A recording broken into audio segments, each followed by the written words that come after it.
Hace aproximadamente 2.400 millones de años, la Tierra experimentó una de las transformaciones más radicales en su historia biogeoquímica, un evento que no solo alteró irrevocablemente la composición de su atmósfera sino que redefinió las reglas de la evolución para toda la vida posterior, la Gran Oxidación, también conocida como la crisis del oxígeno. Este episodio fundamental en la historia planetaria marca el momento en que el oxígeno molecular, hasta entonces un subproducto tóxico y marginal de ciertas formas de vida microscópica, comenzó a acumularse en los océanos y la atmósfera en cantidades significativas, desencadenando una cascada de cambios ambientales que extinguiría a incontables especies anaeróbicas mientras habría posibilidades evolutivas completamente nuevas para aquellas que pudieron adaptarse o aprovechar este gas reactivo. La historia de la Gran Oxidación es en esencia la historia de cómo la vida aprendió a modificar su propio planeta a escala global, un testimonio del poder de los microorganismos para transformar mundos enteros a través de la acumulación lenta pero implacable de sus metabolismos colectivos, y su estudio no solo ilumina nuestro pasado más remoto sino que ofrece perspectivas cruciales sobre la búsqueda de vida en otros planetas y los desafíos ambientales que enfrentamos hoy.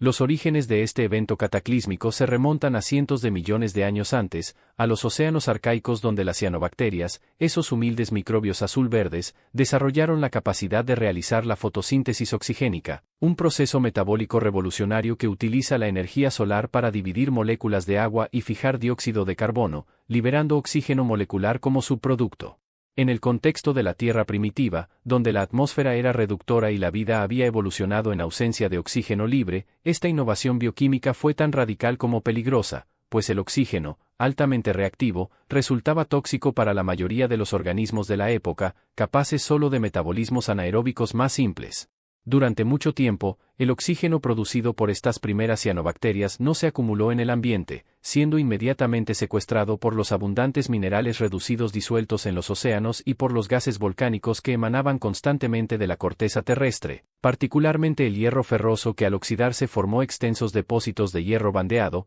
esas formaciones geológicas estratificadas que hoy constituyen una de nuestras principales evidencias de este periodo de transición. El momento preciso en que el oxígeno comenzó a acumularse permanentemente en la atmósfera, marcando el inicio formal de la Gran Oxidación, está registrado en sutiles variaciones en las proporciones de isótopos de azufre y otros elementos en rocas antiguas, así como en la aparición de minerales como la uraninita y la pirita que solo pueden formarse en condiciones reductoras y cuya desaparición del registro sedimentario indica un cambio fundamental en la química atmosférica. Las estimaciones más recientes sugieren que este proceso no fue ni rápido ni uniforme, sino que consistió en una serie de pulsos y mesetas que se extendieron a lo largo de cientos de millones de años, con periodos de aumento en la concentración de oxígeno seguidos por retrocesos, reflejando la compleja interacción entre la producción biológica del gas, su consumo por reacciones con minerales y compuestos reducidos, y los cambios en los flujos volcánicos y la erosión continental. Esta irregularidad en el registro geológico ha llevado a los científicos a proponer que la Gran Oxidación fue en realidad una serie de eventos más que un único episodio discreto,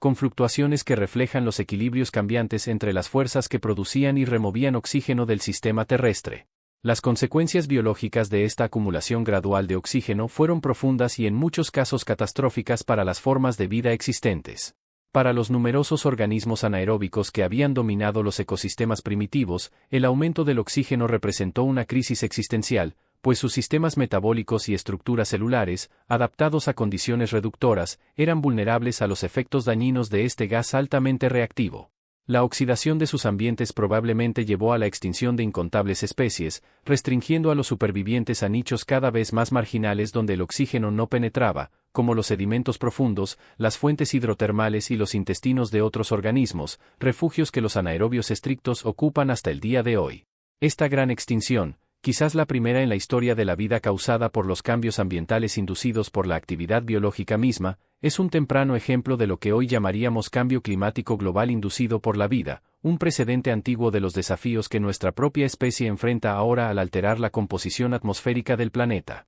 Sin embargo, para aquellos organismos capaces de adaptarse, el oxígeno emergente presentó no solo un desafío sino una oportunidad sin precedentes. La respiración aeróbica, ese proceso metabólico que utiliza el oxígeno para oxidar compuestos orgánicos y extraer mucha más energía que las fermentaciones anaeróbicas, representa una de las innovaciones evolutivas más significativas en la historia de la vida, permitiendo densidades energéticas celulares órdenes de magnitud mayores que las posibles en condiciones anaeróbicas. La aparición de este metabolismo, probablemente a través de la modificación de enzimas existentes para manejar el oxígeno sin ser dañadas por él, abrió la puerta a formas de vida más grandes, más complejas y más activas, sentando las bases bioquímicas para la eventual aparición de la eucariogénesis y toda la complejidad celular que ésta implica. Las mitocondrias, esos orgánulos productores de energía que caracterizan a las células eucariotas, son descendientes de bacterias aeróbicas que encontraron refugio dentro de otras células, y su capacidad para generar ATP en grandes cantidades utilizando oxígeno fue probablemente un factor clave en el éxito evolutivo de este linaje.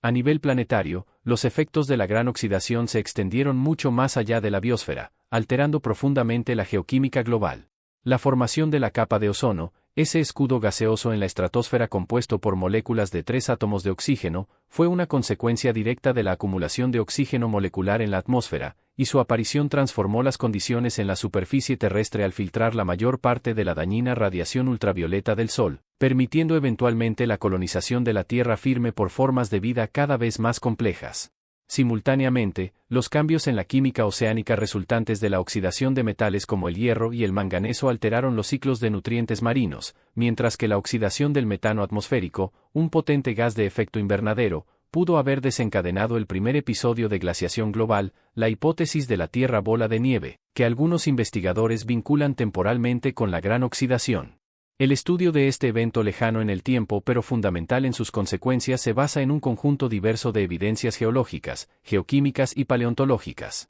Las formaciones de hierro bandeado, esos estratos sedimentarios alternantes de minerales ricos e pobres en hierro que se depositaron masivamente durante este periodo, son quizás la firma más reconocible de la gran oxidación, reflejando el momento en que el hierro disuelto en los océanos, hasta entonces estable en su forma reducida, comenzó a oxidarse y precipitar en respuesta al aumento del oxígeno producido por las cianobacterias. Los análisis isotópicos del carbono en rocas carbonatadas antiguas revelan perturbaciones significativas en el ciclo global de este elemento durante el mismo periodo, probablemente relacionadas con cambios en los patrones de enterramiento de materia orgánica y la actividad fotosintética. Mientras tanto, el registro fósil microscópico, aunque escaso para estas épocas tan remotas, muestra la aparición y diversificación de estructuras celulares interpretadas como cianobacterias fosilizadas, coincidiendo con las evidencias geoquímicas del aumento del oxígeno. Uno de los aspectos más fascinantes de la gran oxidación es el aparente retraso entre el momento en que las cianobacterias evolucionaron la capacidad de producir oxígeno,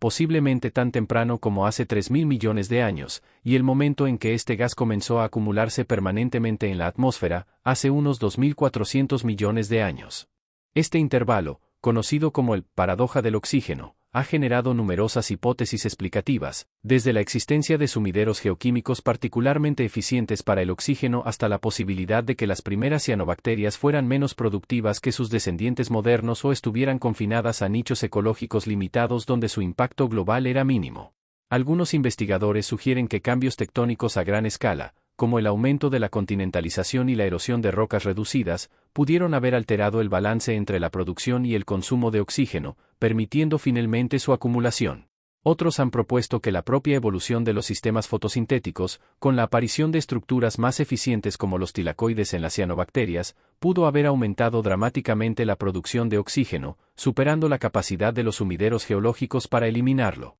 Las implicaciones de la gran oxidación se extienden más allá de la historia terrestre, ofreciendo lecciones cruciales para la búsqueda de vida en otros planetas. La detección de oxígeno en la atmósfera de un exoplaneta es considerada una de las señales más prometedoras de posible actividad biológica, precisamente porque en un mundo geológicamente activo como la Tierra, el oxígeno libre solo persiste en cantidades significativas cuando es continuamente repuesto por procesos biológicos como la fotosíntesis. Sin embargo, el estudio de nuestro propio registro geológico muestra que la presencia de oxígeno puede ser intermitente incluso en un planeta con vida, y que su acumulación requiere no solo de organismos productores sino de condiciones geoquímicas y tectónicas particulares que permitan que la producción supere a la remoción. Esta perspectiva informa nuestras estrategias para interpretar las atmósferas exoplanetarias, recordándonos que la ausencia de oxígeno no necesariamente implica ausencia de vida, y que su presencia, cuando se detecte, podría reflejar etapas muy específicas en la evolución de una biosfera alienígena. En el contexto del Antropoceno, la época actual dominada por el impacto humano en los sistemas terrestres, la gran oxidación ofrece un paralelo histórico aleccionador. Así como las cianobacterias alteraron irreversiblemente el planeta a través de la acumulación de su metabolismo colectivo, nuestra especie está ahora modificando la composición atmosférica a través de la emisión de gases de efecto invernadero y otros contaminantes, con consecuencias potencialmente tan profundas como las que siguieron a la aparición del oxígeno. La diferencia crucial, por supuesto, es la escala temporal. Mientras que la transición a una atmósfera oxigenada tomó cientos de millones de años, dando tiempo a la vida para adaptarse, nuestros cambios ambientales están ocurriendo en meros siglos o décadas, desafiando la capacidad de adaptación de innumerables especies. La gran oxidación, en última instancia, es un testimonio del poder transformador de la vida a escala planetaria, un recordatorio de que los metabolismos microscópicos, cuando se multiplican por el tiempo geológico, pueden remodelar atmósferas enteras y redefinir las reglas de la existencia para todas las especies venideras.